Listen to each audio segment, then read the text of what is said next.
What is going on, everyone? Welcome back to the Hockey Lab podcast. As always, I'm your host, Coach A, here with Coach Gards. Stewie. Welcome to the show. Karl Stewart's on. Yeah, thanks, boys, for having me. Have you been on any of these or a few of these pods?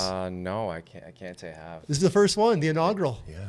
The maiden voyage. Inaugural, yeah. Yeah, we asked him, I think a year ago. Washington's got a pretty strict no media thing, so I got to okay with them first. Yeah, that's fine. I mean, to be fair, this is probably the safest media outlet option, a minor hockey-based podcast. We're reaching other people. We're reaching people. The listenership's growing, there's no question. But thank you for coming on. You hold a few different stats, one of them being one of the best beer league hockey players I've ever met now at this point in your career.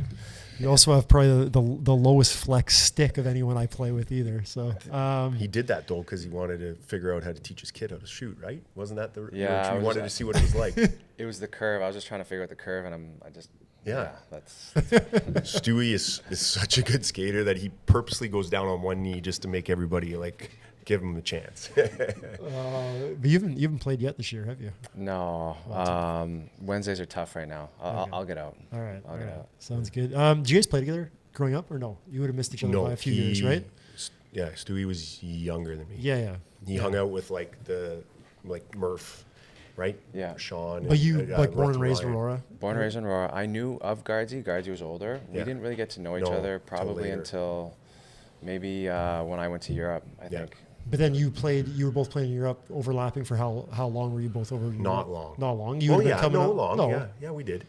But we never played against his team in Europe. I played one Team Canada event. I was with Swiss at that time. I'd got my passport, and Stewie was playing with Team Canada. We were in a Mannheim tournament. Because it would have been like Champions League is the only way you would overlap. Yeah, and that hadn't started yet. It hadn't started. No, Gardsy's got the golden ticket. Yeah, I was lucky. I was fortunate. Yeah, Stewie came over. I think he was playing. And then I didn't even know he was there. And then I'm going out and warm up, watching him skate around, and I was like, I know that guy. So it was good. So you played minor hockey where then? Yorkshire Go Express all the way through 6 years. Steam train, baby. Yeah, steam trained all the way through. What was you had some good teams. We did, yeah. You guys were good. At the time though, Richmond Hill Stars, they were the best team. Were they? Yeah, they were the best What a team. fall from grace that organization had, eh? It's unfortunate. Well, they kind of just got pinched. Like they were too close. Like they're too close to the city. Like they're the last region before you enter the G. This is like the fence. The fence? The fence. Guys are trying to jump over the fence. It was too easy to hop. It was too easy to hop. Guys are like, I'm halfway up the fence. I'm going for it, Dad. You already battled your way down from Timmins. Yeah. You're like, you think Richmond Hill's stopping me? Yeah. Exactly. Coming down the 400 from North Bay. Yeah, I'm making it. So. You've cleared the Sioux, Sudbury, North Bay, Barrie. Yeah. You know, you got Richmond Hill blocking. You think that's going to happen? How many teams were in the loop at that time then? You too. You can hop in because you would have. Did you play? I never played York Simcoe. Where'd you play? I played in the city. I was in the city. Yeah, I played in Thornhill, and then I moved down and played with the Marlies. So, but you guys were living where at the time? I was living. I was living north of the fence. No, I was living at 42 Ainsley Street. No, I remember. You hypocrite. M5P 2T4 was our. Okay. So I played minor hockey in Thornhill, and then when I moved to go to grade 9, I went to Carter. Okay. Did you go to Carter? Yep. Yeah. So he went to Carter. That's kind of also why I knew him. And then I kept my residency in Leaside. Got it. So, same teams. Everyone in the loop. But it was east-west, right? It was separate, yeah. Like we played Quinty, Ajax, we played Whitby, all those teams. Was Rye Murph on your team? No, it was Pat Murph. Patty was, yeah. Patty. That's awesome. Then you got drafted to the O from there. I didn't get drafted my first year. Okay. I went through the OHL draft. I did not get drafted. Did you think you were going to get drafted? I was hoping. Okay. But I mean, after 20 rounds, I didn't get drafted. I was 20 rounds. But hey, listen, kind of depressing to everybody listening. Jesus. Went to the draft. There was a bantam draft and there was a regular draft. Okay. So I didn't even get drafted in the bantam draft. Went to both drafts. Didn't get drafted. Okay. And then. That's a long car ride home, eh? Yeah. It was. And then the next year, where'd you play? Well, and then I went to Tier 2 tryouts. So I tried out for the Tigers. Okay. Brad Sell was coach. Yeah. Didn't make it. Okay. And then I went to Thornhill Rattlers and then made that team. And then played there for a season. Yeah, and then I got on the map then. Okay. And then I got on the map. And then what changed? What do you think changed? Just you got maturity or just nothing changed. I was just nobody just didn't get an opportunity, right? I didn't get an opportunity. You know what I Okay. mean? Like, you can't really measure the heart. And then, Right? and then out of tier 2, you get drafted. Yeah, I would have. I could have gotten the first round to many different teams. Like, Okay. I could have gotten first round to any of the teams. But Plymouth, Spotter, and Pete were the coaches, and Okay. they gave me an offer I couldn't refuse. So I told all the teams I was going to school. Okay. They picked Wisniewski in the first round, and then I was picked in the second round. And then Like the D? yeah, James. Yeah, James, Wiz. I was just talking to one of were the you? girls about James. He No. coached Ohio State. D Okay. coach. this year. Okay. Yeah, so didn't get What a drafted. bomb he has, eh? Oh yeah. Bomb. Oh, yeah? Oh, yeah. White stick, too, when I played with him. Bomb. Just cannon. Some would say a $30 million bomb. Yeah, some would say that. Montreal did say that. Or Columbus. And then Montreal had to pay for it.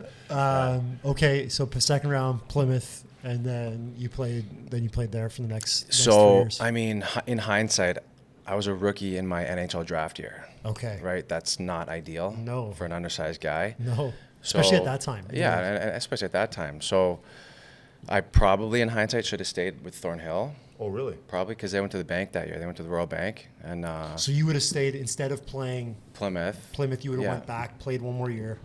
Yeah, but Plymouth gave me 4 years of education, like, sign it, and I had 4 years of education right there. It was a great package. Okay.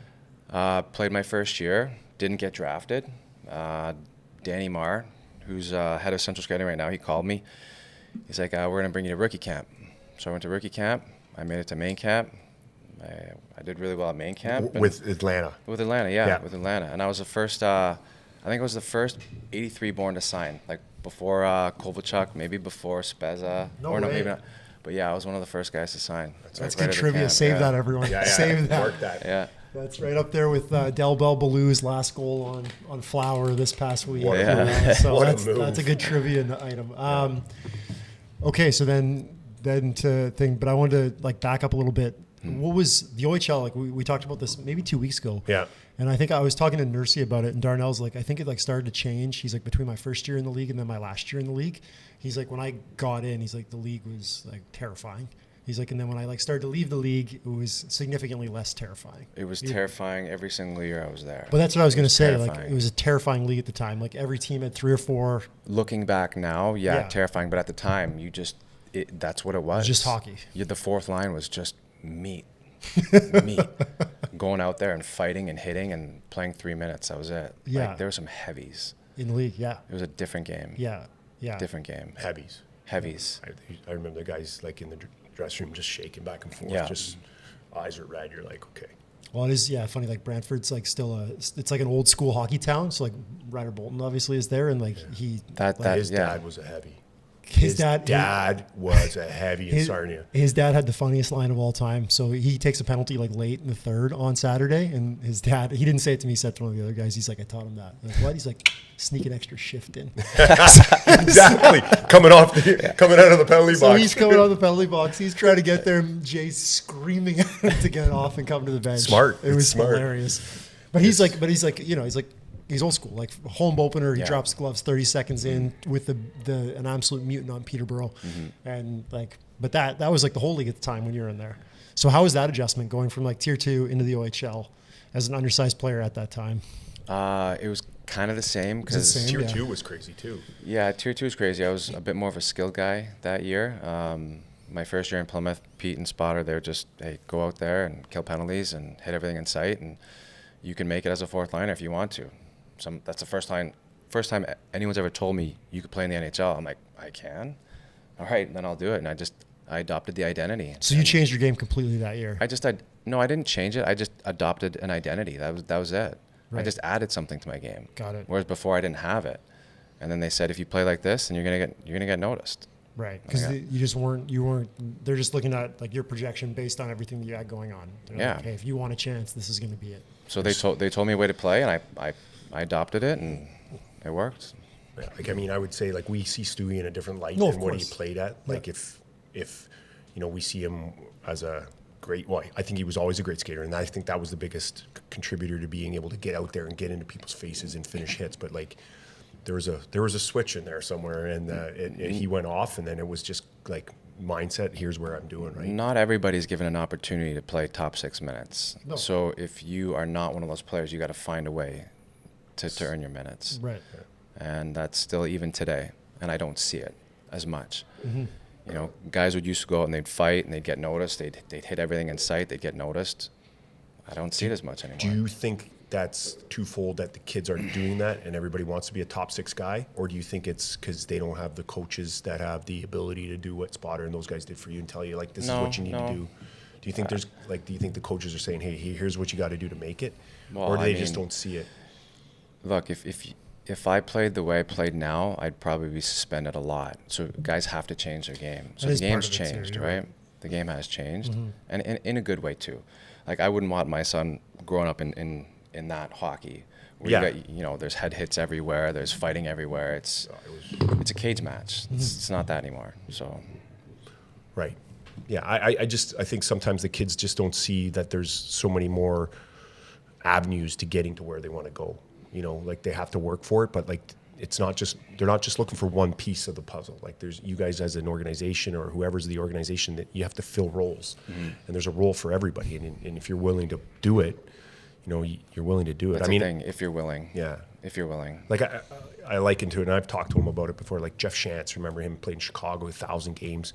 He came over to Europe, and I played with him on Team Canada, and he would have been right around the same time you kind of came over, and he was like, he couldn't get through, like, the first 5 games. He was playing 23 minutes a night. He's like, I haven't played that much minutes in, you know, my life out in the NHL. In the NHL, it was like 12 to 15 max, maybe 9, and go out, hit everything, win faceoffs, play strong defensively, and that's how he survived. And now he's trying to transition. And then he's transitioned where he comes over and they give him the crown, and it's like, okay, we need you to go out and score 3 goals a night. It's the same thing we talked about with, like, KG and those guys over there, right? Yeah. It's going to take them some time, right? And although Drake looked pretty nice a couple nights ago. Drake looked really good the other day. Short side shelf. Yeah. And so no, I mean, it's compliment to all those guys. Like, that's why I mean, like, you know, you sit and you know, we're fortunate enough to have guys that have played in the NHL, and Gary and all the guys that we know, and it's like you see these guys ripping guys, and you know the fans, and they're allowed to do that, or parents or people, and they're like, I'm like, you don't know what he's had to do to make it, and what he's like, he's you know, like, there's a huge work and sacrifice into, like, maybe you don't want to play that way, but you have to survive. So then go there, head to Atlanta. Yeah. Right. And then how do you end up in Europe? Like, what's the transition? Like, you're playing, like, up and down, right? Like NHL, AHL. I had a pretty good sniff in Chicago. Yeah. It was that was my best opportunity. I was playing. Yep. But we weren't good. I mean, I like to say I laid the groundwork for the dynasty. The pre-dynasty. We were so bad that we got those guys. We were playing in front of 8,000 people in the United Center. Were you really? They gave us these business cards. It was 2 for 1. They said, go out and hand out these tickets to fans. So you're just downtown Chicago, just here. Do you want tickets to the game? It just didn't work for original 6 games. Right. So if we're playing the Leafs or if we're playing Detroit, like, it didn't work for those games. But yeah, had a pretty good run in Chicago, and then I was back in the minors, and I was just grinding it out there, and I got an offer from a European team. I'm like, geez, like, I can sign now in March. This is also I'm still playing. I don't have to wait all summer for a contract. Yeah. So I just signed it, and it was great. And did you have friends that were playing over there already? Like, were there people to call on? Yeah. Brian Maloney, who's coaching in the BCHL now. Okay. He was kind of the guy who brought me over, and he said it's a good spot and good league, and it was 6 years. 6 years, right? Yeah, 6. Yeah. How was that transition going from the harder? American game? It was hard. Yeah, it was hard because you get on that big ice, and I remember coming down the wing, and I looked up at the net, and I'm like, oh wow, it's much further away. Like, I'm still not there. I'm out there. Are we there yet, Mom? It's a bit tougher to get inside, but and then the fans, like, they're chanting and chanting and chanting. Yeah. You know, in North America, like, when something happens, then they cheer, but they're chanting the whole time there. And I was just like, what's going on here? So it took me a bit to settle down and just get used to that. Right, the environment. And then, as you were saying with Kajula, like, here I was running around before, but now they want me to score. So I had to just kind of find that revert game. back. Yeah, revert back. Yeah. Right. KG said, he texted me the other night, and he's like, it's the greatest atmosphere he's ever played in, and he's played in like at some school, big atmosphere. And he said that Geneva, I think it was a Lausanne-Bern game where Lausanne, when he scored that goal, he said it was the greatest atmosphere he's ever had. Well, he's played college hockey, in the heart. Yeah. But then he called me from Ajoa, and he's like, I do never want to play there again. It's like right beside a Lamborghini dealership, and it's like it's not a great spot in Switzerland. He's like, I don't want to go back there. One of the first games in my European in Germany. So I still have a bit of that rat in me, right? So I'm going out there and I'm hitting guys. And I remember one game, I think I might have speared a guy and just got under his skin. At the end of the game, the owner comes up to me. He's like, never do that again. I'm like, all right. Just score. I'm like, okay. The owner of the team. Yeah, like, that's enough. That's it. You're done. You're not doing it. Really? Yeah. Wow. That's hilarious. Like, just gave it to me. That's embarrassing. I'm like, all right. Okay. You're like, I just didn't know. I was a fan favorite for doing it in North America, but now here, it's like very much frowned upon. Yeah. Wow, that's incredible. And then you played 6 years over there. At that period. What? I guess what would you say to guys that are at that inflection point, like they're trying to decide if they're going to stay in North America, go over to Europe? Like, it'll always be there. Europe will always be there. If you still think you can squeeze in a year or two, I mean, playing in the minors is tough. Right. Mentally, it's tough. Mm-hmm. It's not easy. So if you're getting paid good and you're happy there, then do it. But if you just want something different, if you want to change a pace, then do it. But it'll always be there for those guys. So don't rush to get over there. It's starting to dwindle a little bit now with more imports. Like it's going to be there, but like it's starting to, the age is starting to drop. It's not like the leagues 30, it's not like the 37-year-olds that used to come over. Like it's probably a little bit younger, but I think that's also here. Guys are ending earlier too. Like they're not playing as long. But I think from a family perspective, like you're home every night. You get to see your kids. It's a cool experience for the family. I mean, did you have kids when you were over there? Our first, Red Connor over there, Over there, okay. But yeah, and like Gardsy said, like it depends on your family situation. Like if your kids are older, do you want to be like trucking them around at different schools and different cities? Yeah. Right. But if they're younger, it doesn't really matter. Yeah. It's a great experience. Yeah. And then you retire, and then what's next? Like. So I. NHL, right? I started the year in Straubing. I got hurt. Yep. And I got hurt again. And then they brought in another import and I was getting healthy. And I'm like, I see where this is going. I've seen this before. Right. I kind of saw the writing on the wall a little bit. Like, I'm probably not going to be back here next year. Yeah. So at Christmas time, I put my resume into the NHL.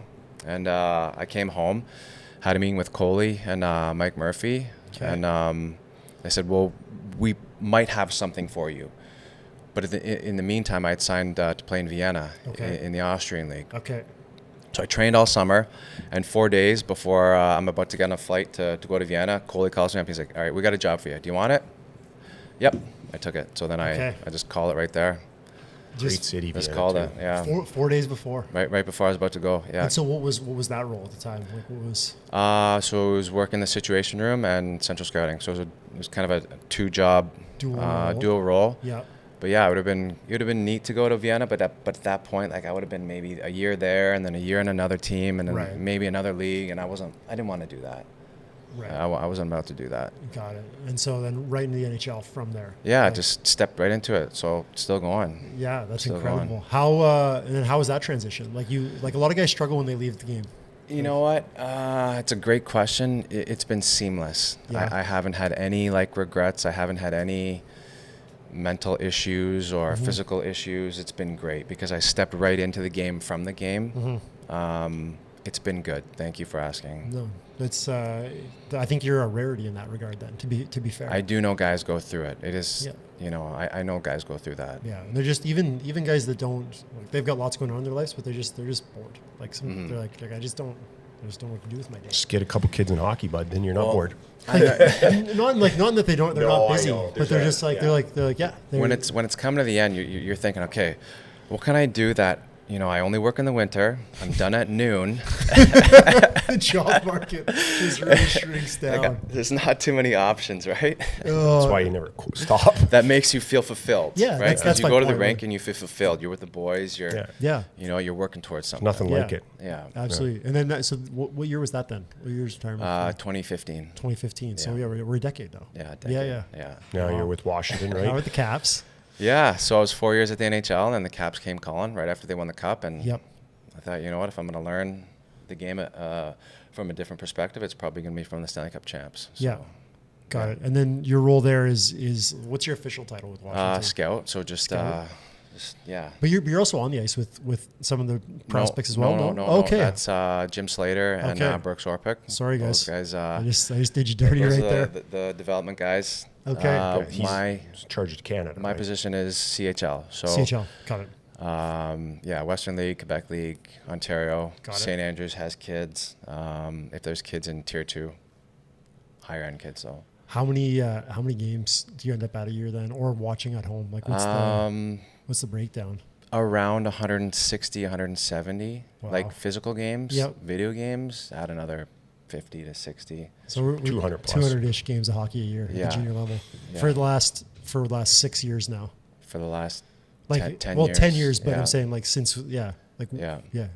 Wow. Yeah, because you're doing central scouting, so you're at all the games. So you're at all the games too. You Yeah. think you know the game when you're playing, but it's completely different. When you're watching the game, it's completely different. In what way?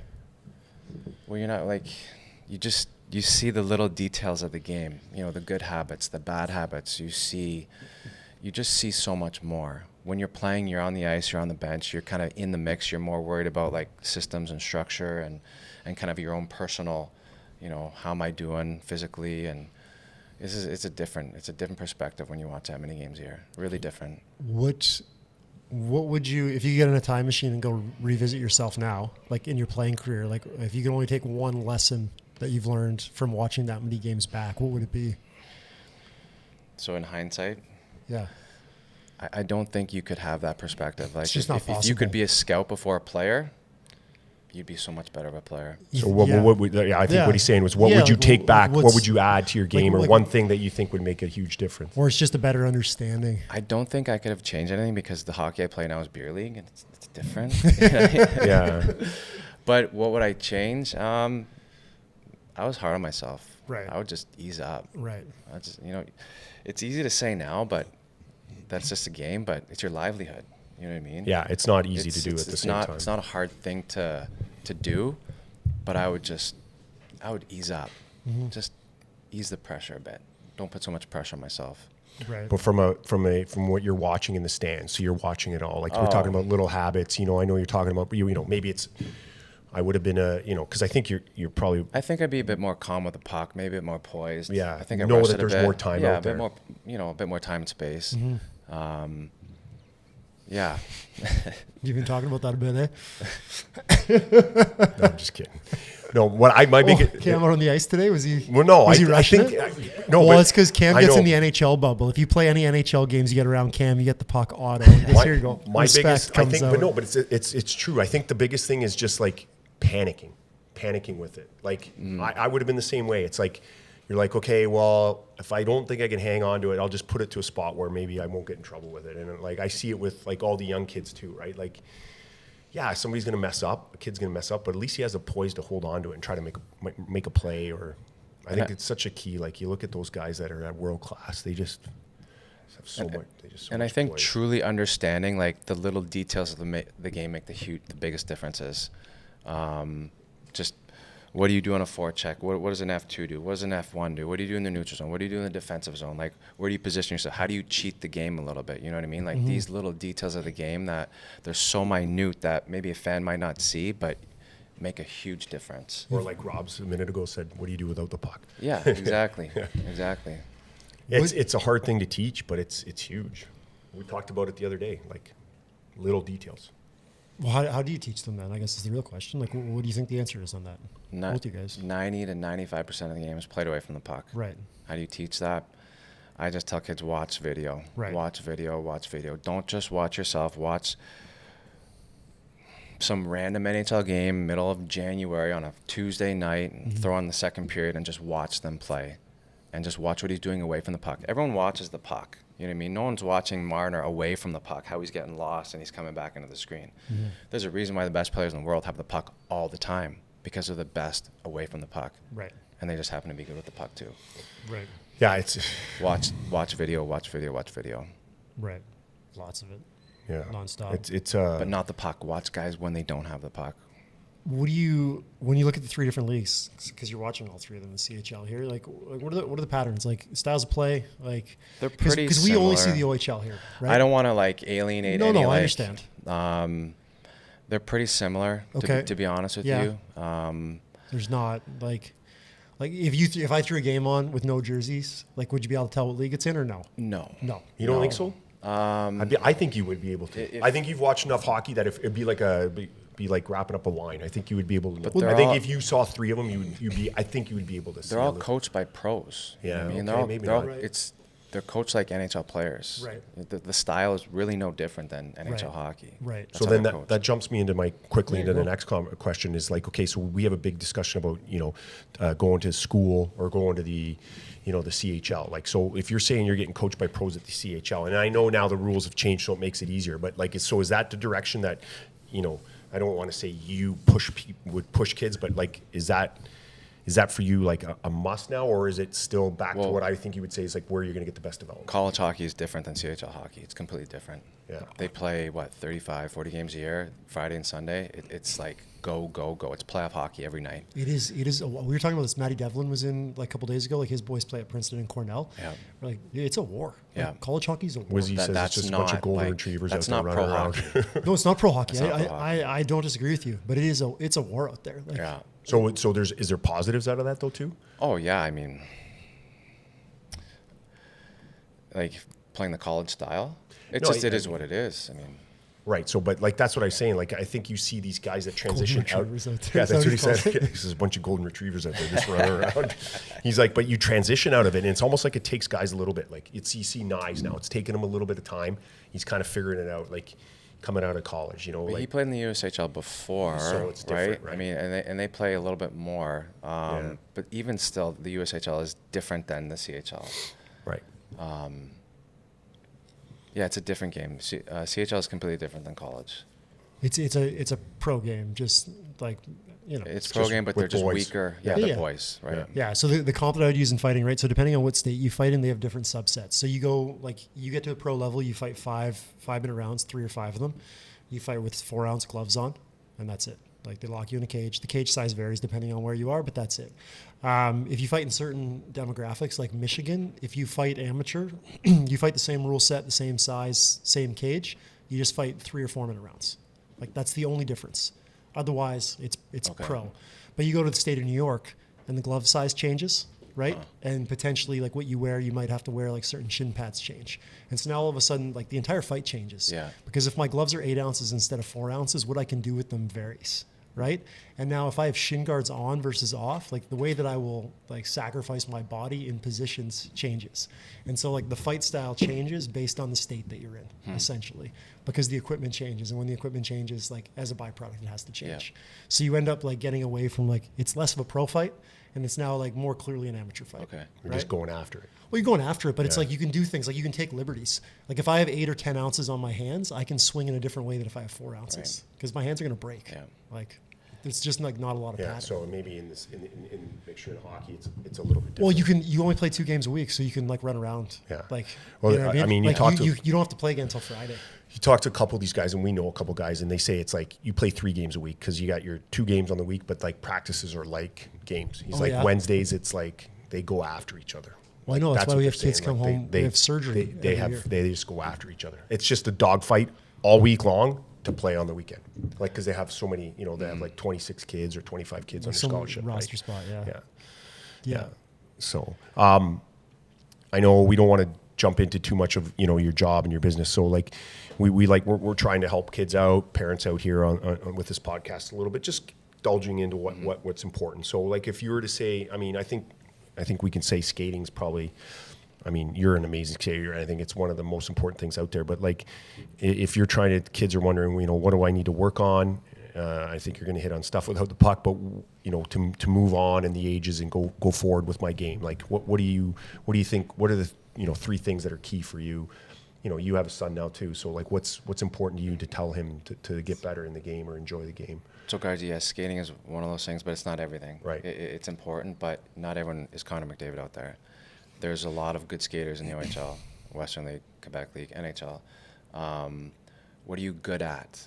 I don't look at stats before the game. I never look at a stat sheet. What are you good at? Are you really good at applying pressure? Are you good at finishing the checks? Are you good, if you're a defenseman, do you make a really good first pass? How do you escape? Are you really good at that? And can you do that in the NHL? That's all I look for. I don't look for, is he the fastest skater? Does he have the hardest shot? That's one thing. But yeah, what are you good at? And some kids are really good at skating, skill, sense. They work hard. And some are only really good at skating and skills. Maybe someone's really smart, but they're not a good skater. Well, how smart are you then? And can your skating come up? Yeah, there's not finding one your thing. identity There's more. not one thing. There's not like, I mean, yeah, find your identity. Play to your identity. You know what I mean? Are you really skilled? Well, then you better be really skilled enough to take Nick Backstrom's spot. You better be, if you're a goal scorer, are you going to take Ovi's spot? Right. Are you that good? And if you're not, then what the heck else are you going to do? So do you think you relate that also a little bit to the personal side where you walked in there and they told you, hey, and you were really good at what they asked you to do and that got you that job, right? So like that's what you're saying, like find your identity, find how I have to play. If you don't have an identity, you don't have a chance. Yeah. So if you don't have an identity, you don't have a chance. I think that's hard, and I think that has to come from coaching. But you look going all the way up through minor hockey. I think, you get to a point. Like I said this to my older guy. I said, "You got to. What are you going to bring or who, to the team, or what are you going to add to the team? You can't just be out there. Like you got to do something good. So it's like, okay, I'm going to be a first pass. I'm gonna play well defensively, right? Like I'm gonna be able to block. You know what I mean? Like it's hard for these kids to figure it out because at the end of the day, it's like, you get in the car and they're like, how many goals you score, how many assists you get, did we win? Like, and now I'm talking about junior players. Right. If we're talking AAA players, or just still try to be good at everything, right? Like right. That's when you make the transition. You get. So you're saying you're getting there in transition. Yeah. Once you're in junior, like you have to find an identity. By then, if you haven't found it, then you got to find it pretty quickly. Right. So it's different. That's a different question. Like, Okay, so if we're asking, so the minor hockey ages, it's be good at everything. Work on your skills, just your work puck at everything, touches, have work fun, on your IQ, develop. Still, they think the puck away from the puck's important. Watch video, all that kind of stuff, right? I think it's a huge thing. It's probably the most important thing. Yeah. Because if you don't have the puck, it doesn't matter if you can shoot. If you don't have the puck, you're gonna be chasing all game, and by the time you get the puck, you're gonna be dog tired. Okay, so brings me to one other question. Fire, if it's okay, would be like you see these, and we're in the mix now. You and I are in the mix, and you see these super teams coming together, right? You see these kids with open borders now. We're building all these super teams, and sometimes a kid can play on that team and doesn't need to do anything really well. I mean, maybe he just shoots the puck well, and he's got somebody to give it to him. Do you think that's the route to go? Because I think you're going to get separated once you get into the OHL or the CHL, and you're going to be like counter. There's only one route to go. Is the kid developing? Does he have good coaching? If he's got good coaching, he's probably developing and having fun. That's one route. Yeah. That's it. So that's the thing. Super teams doesn't mean anything. Yeah. It means nothing. So I would say that if you're on a super team, you're getting really comfortable in a certain environment, and when you take that kid out of that environment, is he going to be the same player? I don't know. Right. You know what I mean? But as long as the kid's developing and having fun, he's going to be fine generally in any environment you put that kid wherever in. you put him. No, I like it. I love it, actually. It's. And what are the barometers on development? Like, what are you looking for as a parent? Like, my kid's developing, but like, how are we? Like, what's the KPI on that side? Like how to develop a kid? Well, like partly how, and then how do I know if how do I know I'm in a good development spot? Like, let's say I'm a parent that I don't know. Like, there's a lot of parents that don't know a lot about the game, but their kids are pretty talented at hockey, right? And we have a couple of them that come in here, and it's actually they're like I didn't skate. I'm from South Africa, like David Buckman's father. That's a huge question, and I guess it's individual. Like each person has like an individual, I guess, recipe for development. You don't want to burn them out. Right. Like there's such thing as too much, because if it's work and it feels like work, they're not going to want to do it. And hockey still comes down to this right here, your heart. And if you don't have it, if you don't have that hunger, it doesn't matter how skilled you are. It doesn't matter how smart you are. It doesn't matter how good of a skater. It doesn't matter how good of a shot you have. So development for me is Does he want to keep going? Yeah. Does he want to keep going? Is he having fun? Does he want to excited go to the to rink? Yeah. That's it. Is he knocking on the door, on your door to say, Dad, get up, we got to go? Yeah, and I think as a parent, I would say, like, do you see him getting better in certain areas, or do you see like advancement? You know. I look at my son like, we'll still do a skating session. I'll still, hey, get in the garage, buddy, shoot some pucks, handle the ball. But if I think it's too much, like, I can pull the plug on it. You know what I mean? There's such thing as too much. Right. So you got to be able to read your own kid. Yeah. Right. And do other sports. Yeah. Like lacrosse that the guys do. Yeah, I know. I think it's a long journey, and I think people. I think the biggest thing, what you're saying, and what I would look for is the person that's going to be with my kid going to help him get better as a person, as a hockey player, and is there going to be fun involved? And if it's only if you feel like there's a selfish goal as a coach just trying to win hockey games for them, then maybe it's not the right spot. Yeah, that's winning. Everyone wants to win, but if you're coaching to win, you're not. I don't know. It's a tough one. fine line. Do you think the junior hockey leagues, like, do you think the OHL is a development league, or do you think the No, OHL's? it's not. It's not. It's not a development Like, league. we're here to win now. That's it. You're there to win. Yeah. You can, like, it's upon the kid to develop. Right. If the kid needs to get better, he has to. But do you think it should be in that? That's what I'm asking you. Like, I mean, like, I realize that we're not going to change it, but like, it'll let's never say, change because you get 10,000 people a game in London. Right. It's a business. you got to win. You got to win. Yeah. Right. Yeah. That new coach that's just hired at whatever junior team, he's got to win. If he doesn't win, he's out of a job. Right. So it's upon the kid to get better for himself, right? Like, Right. They'll provide him with skating lessons. They'll provide him with skills sessions, right? But it's up to the kid to get better. Yeah. So Yeah. there's a maturity that comes with it. You need to Yeah. mature early. That's one thing that's pretty evident. So they do develop, yes. Yeah. I mean, but it's not development and then winning. It's winning and then development. Yeah, but you're saying the maturity.